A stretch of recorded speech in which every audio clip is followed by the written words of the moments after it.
Fala galera, Alessandro Loyola aqui. Estou no meio do plantão hoje, mas aproveitando o intervalo entre um paciente e outro, eu queria te explicar exatamente o que está acontecendo aí, qual a causa dessa movimentação toda em relação ao dia 15 de março.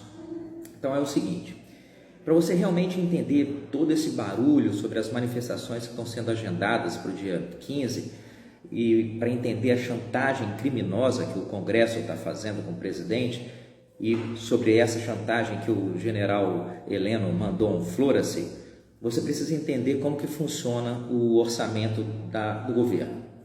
O governo ele usa 3 ferramentas para poder manusear o orçamento: o PPA, que é o Plano Plurianual, a LOA, que é a Lei Orçamentária Anual, e a LDO, que é a Lei de Diretrizes Orçamentárias. O PPA é um plano geral dos objetivos e metas que o governo pretende implantar no médio e no longo prazo. Ele vê lá o que ele quer fazer, quais são os resultados que ele quer obter com aquele plano e apresenta esse PPA a cada 4 anos. O PPA está previsto no artigo 165 da Constituição Federal e foi regulamentado pelo decreto 2829, de 29 de outubro de 98. Sempre que um presidente assume o governo, ele tem até o dia 31 de agosto do primeiro ano do mandato dele para encaminhar para o Congresso o PPA. É o Congresso Nacional que vota e aprova esse PPA até o final daquele mesmo ano. O projeto do Plano Plurianual do governo Bolsonaro, ele foi sancionado no dia 27 de dezembro de 2019. Ele apresentou o PPA e o Congresso sancionou e disse que o Brasil tem que gastar 6,8 trilhões de reais do início de 2020, desse ano agora, até o final de 2023. O PPA sempre vale do primeiro ano do governo até o primeiro ano do governo seguinte, que é para poder manter uma certa linearidade nos gastos que o governo faz. Uma vez que você aprova lá e passa o PPA pelo Congresso, aí agora é a hora de você definir quais vão ser as leis de diretrizes orçamentárias, que é a LDO. A LDO, ela orienta, enquanto o PPA orienta a cada 4 anos, a LDO orienta ano a ano o que vai ser feito daquele PPA. Mas aqui tem um detalhe importante. A LDO ela é apresentada num ano para valer no ano seguinte. Então, ano passado, em 2019, o Bolsonaro ainda estava debaixo da LDO que tinha sido aprovada no governo Temer. Esse ano agora, em 2020, ele começa realmente a utilizar a LDO que ele apresentou lá para o Congresso no ano passado. Ele viu lá quanto que sobrou do caixa, fez uma estimativa de quanto que o governo ia ter de receita, quanto que ele poderia apresentar e foi lá e deu isso para o Congresso. Olha, eu posso gastar tanto, vamos receber tanto, beleza. E isso virou a tal da Lei Orçamentária Anual, que é a LOA, que é uma visão mais realista do que realmente o governo vai poder fazer. Quando o presidente elabora a LOA, ele manda de novo para o Congresso para a chamada Comissão Mista de Planos, Orçamentos Públicos e Fiscalização, é a tal da CMO. E lá na CMO os caras fazem as modificações que eles acham necessárias e a lei segue. Então todo ano, quando começa o ano, o presidente está sujeito a uma LOA, uma Lei Orçamentária Anual, que foi aprovada pelo Congresso. Ele não pode gastar nenhum dinheiro que não esteja previsto na LOA. Se de repente, durante o ano, ele tiver a necessidade, acontecer alguma despesa inesperada lá e ele vai ter que gastar acima do que está previsto na LOA, aí nesse caso, o presidente, o Poder Executivo, emite uma medida provisória e manda esse pedido para ser aprovado lá no Congresso Nacional. Fala, olha, eu preciso de um crédito especial, eu preciso que você aumente meu cheque especial, por exemplo, porque apareceu esse gasto novo. O Congresso pode aprovar isso ou não. E pode acontecer o inverso, do governo ter que dar uma brecada nos gastos dele. De repente ele viu que o negócio está indo muito rápido, está indo rápido demais, eu vou gastar demais, eu vou estourar meu cheque especial no final do ano. Aí nesse caso, o presidente também pode editar um decreto que limita, que autoriza ele a gastar menos do que o que estava previsto na LOA. Mais uma vez, isso é chamado decreto de contingenciamento. E aí esses decretos são mandados também para o Congresso, que tem que autorizar essa redução dos gastos ou não. O governo, então, ele pode gastar mais ou menos do que está previsto na lei orçamentária, mas isso vai depender sempre de uma autorização do Congresso. O problema começa quando você vê que 94% do orçamento do governo consiste de despesas obrigatórias previstas na lei, como aposentadoria, gasto com saúde, educação e por aí vai. Sobra só 6% de toda a montanha de dinheiro que o governo recebe, sobra só 6% que ele pode fazer com o que a gente chama de gastos discricionários ou despesas discricionárias. Só 6% o governo pode manusear, aquele dinheiro está na mão dele para ele gastar mais ou menos como ele quer. Nesse ano agora, de 2020, a lei orçamentária que foi aprovada, ela prevê 3,6 trilhões de reais que o governo pode gastar, mas só 104 bilhões, 6%, é que o governo federal pode utilizar com as tais despesas discricionárias. Como as contas públicas do governo federal estão no vermelho desde 2014, o Paulo Guedes colocou para esse ano agora, de 2020, umas metas fiscais bem apertadas para ver se o governo sai do cheque especial. Os juros do cheque especial que o governo paga são caros pra caramba e eles emperram a economia inteira. Então, se você conseguir gastar menos e diminuir a dívida pública, os juros que o governo paga caem e o governo ganha mais folga, mais dinheiro para investir realmente em economia e beneficiar o povo, ao invés de ficar coletando impostos para poder encher o bolso de meia dúzia de banqueiros enquanto a gente paga os juros da dívida.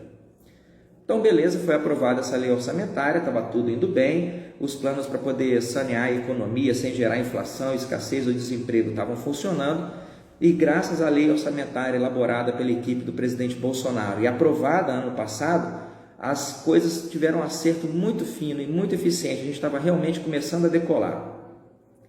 Depois de um ano de calibragem, agora que a gente vai conseguir fazer essa LOA valer e vamos conseguir botar o avião na pista para poder a economia decolar e o país ter progresso, o que o Congresso fez? Na hora que eles viram que o presidente ia ter essa eficiência e ia decolar com o avião dele, o Congresso foi e votou uma pequena alteração na lei orçamentária. Cada parlamentar e cada bancada de partido no Congresso, eles têm direito a uma fatia do orçamento da União, através do negócio chamado emenda impositiva. Essas emendas elas podem ser individuais ou emendas impositivas das bancadas. As emendas individuais que cada deputado pode colocar, quando a gente soma isso tudo, dá 9,5 bilhões de reais. E quando a gente soma as emendas que as bancadas parlamentares podem colocar, elas são mais ou menos 6 bilhões. Essas emendas, quando o deputado vai lá e coloca a emenda dele no orçamento, e ela é aprovada, o Poder Executivo tem a obrigação de dar aquele dinheiro. Não tem conversa, não tem negociação. A emenda impositiva foi aprovada, ela aparece no orçamento, o governo, o Poder Executivo tem que ir lá e tem que pagar. Aí, em novembro do ano passado, os parlamentares colocaram para poder rolar um projeto de lei que alterava a Lei de Diretrizes Orçamentárias para 2020. Esse projeto terminou sendo votado e se tornou uma lei em 18 de novembro do ano passado, em 18 de dezembro de 2019. Quando esse projeto bateu na mão do presidente, ele viu que tinha um problema sério ali. Esse projeto, chamado PLN 51, Projeto de Lei do Congresso Nacional número 51, esse projeto ele tinha um artigo que tornava as emendas feitas pelo relator e pelas comissões como se elas fossem equivalentes às emendas impositivas. Então, além das emendas impositivas, que tem um gasto aqui dos deputados, além das emendas impositivas, que tem um gasto aqui das bancadas parlamentares, a gente também teria emendas impositivas dos relatores e das comissões de orçamento.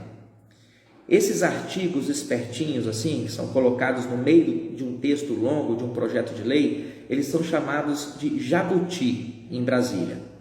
O jabuti é como se fosse umas pegadinhas. O cara vai e coloca uma coisa absurda no meio do projeto de lei para ver se passa. Se colar, colou. Só que o jabuti que os congressistas colocaram na PLN 51, ela tirava nada menos que 30 bilhões de reais do orçamento do Executivo. Então o presidente ia ter 30 bilhões de reais a menos para gastar incentivando a economia ou para reduzir as dívidas do governo, que no final também termina incentivando a economia de uma certa forma. E cá entre nós, 30 bilhões de reais a mais nas mãos dos deputados num ano de eleição, isso vai ser pulverizado só para ganhar voto. Isso não vai mudar os rumos da economia nacional, nem vai ser utilizado em prol do desenvolvimento da nação. Essa grana toda vai ser utilizada para poder fazer campanha, sem contar uma parte dela que vai ser desviada para o bolso lá de alguns espertalhões, aí, como a gente já viu.